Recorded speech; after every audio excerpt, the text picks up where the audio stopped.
Bismillahirrahmanirrahim. Assalamualaikum warahmatullahi wabarakatuh. Alhamdulillahi wa kafa, wassalatu wassalamu ala rasulillahi nabiyil mustafa wa ala alihi wa ashabihi wa man ittaba'al huda wa mawafa. Ashhadu an la ilaha illallah wahdahu la syarikalah, syahadatan tunji qailaha min adzabin alim, wa ashhadu anna sayyidana Muhammadan abduhu wa rasuluhu la nabiyya wa la rasula ba'dah wa ba'du. Yaqulu tabaraka wa ta'ala fi kitabihil karim, a'udzu billahi minasyaitonir rajim, ya ayyuhalladzina amanu taqullaha wal tanzur nafsum ma qaddamat lighad wattaqullaha innallaha khabirum bima ta'malun. Shadaqallahul adzim. Bapak Ibu yang dirahmati Allah Subhanahu wa taala, yang pertama mari kita bersyukur atas nikmat yang Allah Subhanahu wa taala berikan kepada kita, sehingga pada kesempatan yang berbahagia ini Allah Subhanahu wa taala masih memberikan kita nikmat yang sangat agung, yaitu nikmat iman. Yang iman ini adalah hadiah terindah, hadiah terbesar yang diberikan oleh Allah Subhanahu wa taala kepada orang-orang yang Allah Subhanahu wa taala cintai. Yang hadiah ini tidak diberikan kecuali kepada orang-orang yang terpilih. Oleh karena itu, iman ini harus kita jaga, iman harus kita pupuk, iman harus kita pelihara. Supaya apa? Supaya iman ini terus bertambah dan bertumbuh. Kenapa? Dalam kitabul iman disebutkan al-imanu yazidu wa yankus. Iman itu bertambah dan berkurang. Yazidu bit ta'ah wa yanqusu bil ma'asi. Iman itu bertambah dengan ketaatan. Jadi ketika kita sedang taat sekali sama Allah, artinya iman kita sedang naik levelnya. Wa yanqusu bil ma'asi, akan tetapi ketika kita sedang berbuat maksiat, maka iman kita sedang jatuh.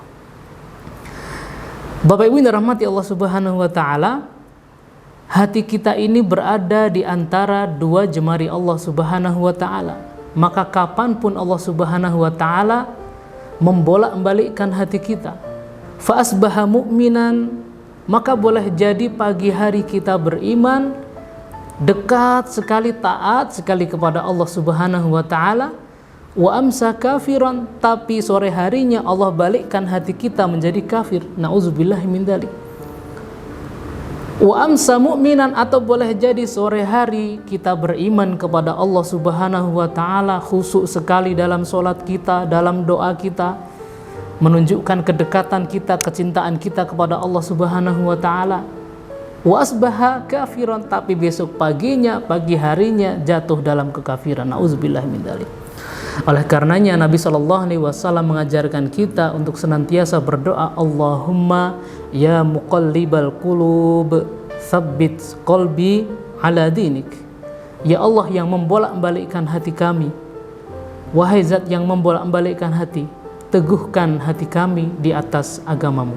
Inilah doa yang setiap hari Rasulullah SAW berdoa dan mengajarkan kepada sahabat dan para keluarganya.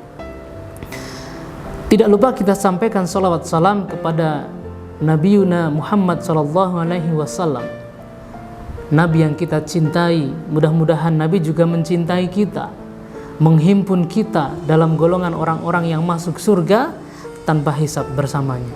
Amin. Allahumma amin ya rabbal alamin.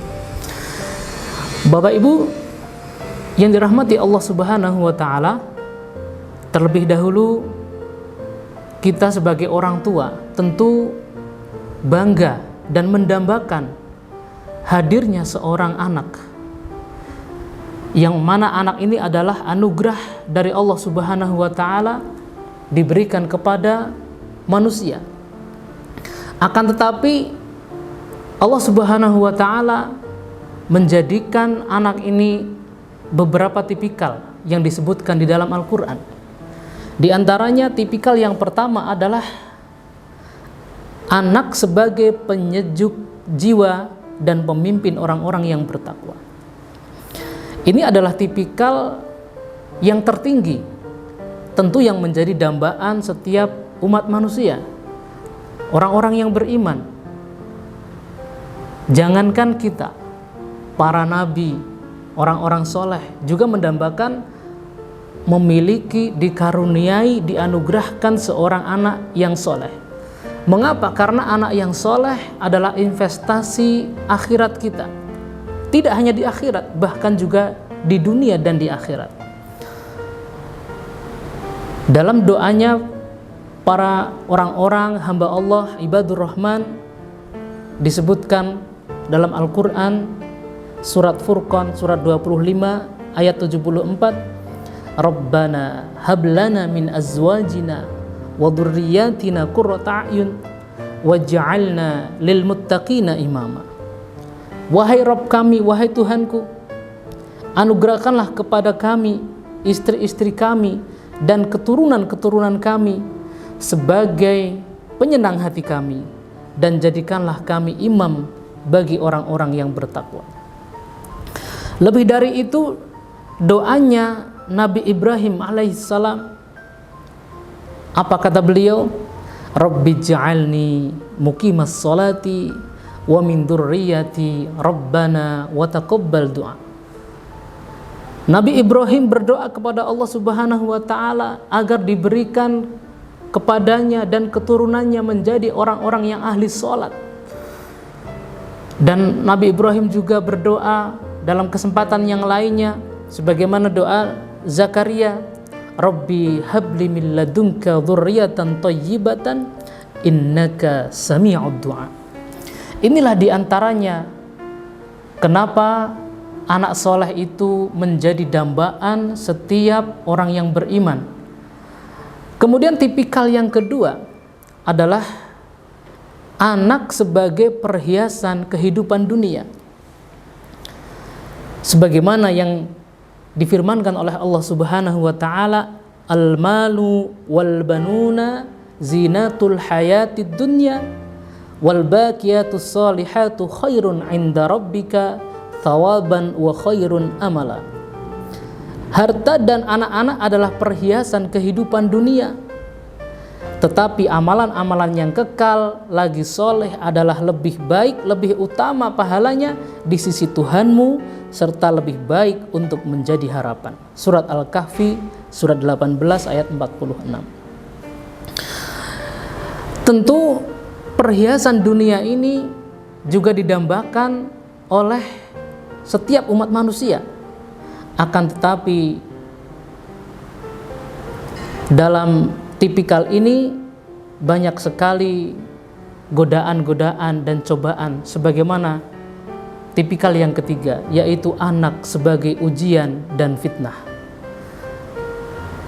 Sebagaimana yang diungkapkan dalam ayat di surat At-Taghabun surat 64 ayat 15, innama amwalukum wa auladukum fitnah wallahu indahu ajrun azim. Sesungguhnya hartamu dan anak-anak kamu hanyalah cobaan bagimu, dan di sisi Allah lah pahala yang besar. Quran surat At-Taghabun ayat 60, surat 64 ayat 15. Mungkin ini pula yang dimaksud sebagai amanah atau titipan yang harus dijaga dengan sebaik-baiknya, dipenuhi hak-haknya, sehingga anak-anak kita tumbuh besar, tumbuh dewasa, kelak menjadi anak-anak yang soleh, menjadi anak-anak yang kita harapkan, tidak hanya menjadi ujian tapi juga menjadi anak-anak yang kelak dapat kita harapkan. Tipikal anak yang keempat adalah anak sebagai musuh. Ini adalah tipikal yang terendah, sebagaimana yang difirmankan oleh Allah Subhanahu wa taala dalam surat kelanjutannya, yaitu ya ayyuhalladzina amanu inna min azwajikum wa auladikum aduwwul lakum fahdharuhum. Hai orang-orang yang beriman, sesungguhnya di antara istrimu dan anak-anakmu ada yang menjadi musuh bagimu, maka berhati-hatilah terhadap mereka.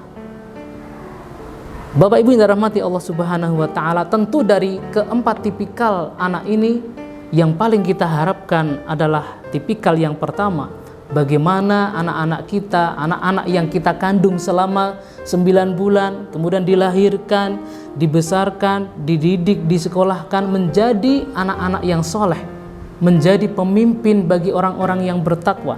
Tapi tentu ini tidaklah mudah untuk mencetak, mengharapkan menjadi anak-anak yang soleh seperti yang kita dambakan. Bapak Ibu yang dirahmati Allah Subhanahu wa Ta'ala,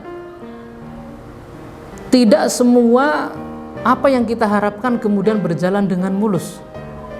Bahkan Allah Subhanahu wa Ta'ala menggambarkan setiap hubungan nanti di akhirat itu akan saling menuntut. Kenapa? Menuntut haknya. Bisa jadi kita tidak memberikan haknya, hak anak-anak kita, atau boleh jadi kita juga menuntut anak-anak kita supaya anak-anak kita menjadi anak yang soleh, menjadi anak-anak yang kita harapkan. Digambarkan dalam surat Az-Zukhruf ayat 67, al-akhillau yawma idzin ba'duhum li ba'din aduwwun illal muttaqin.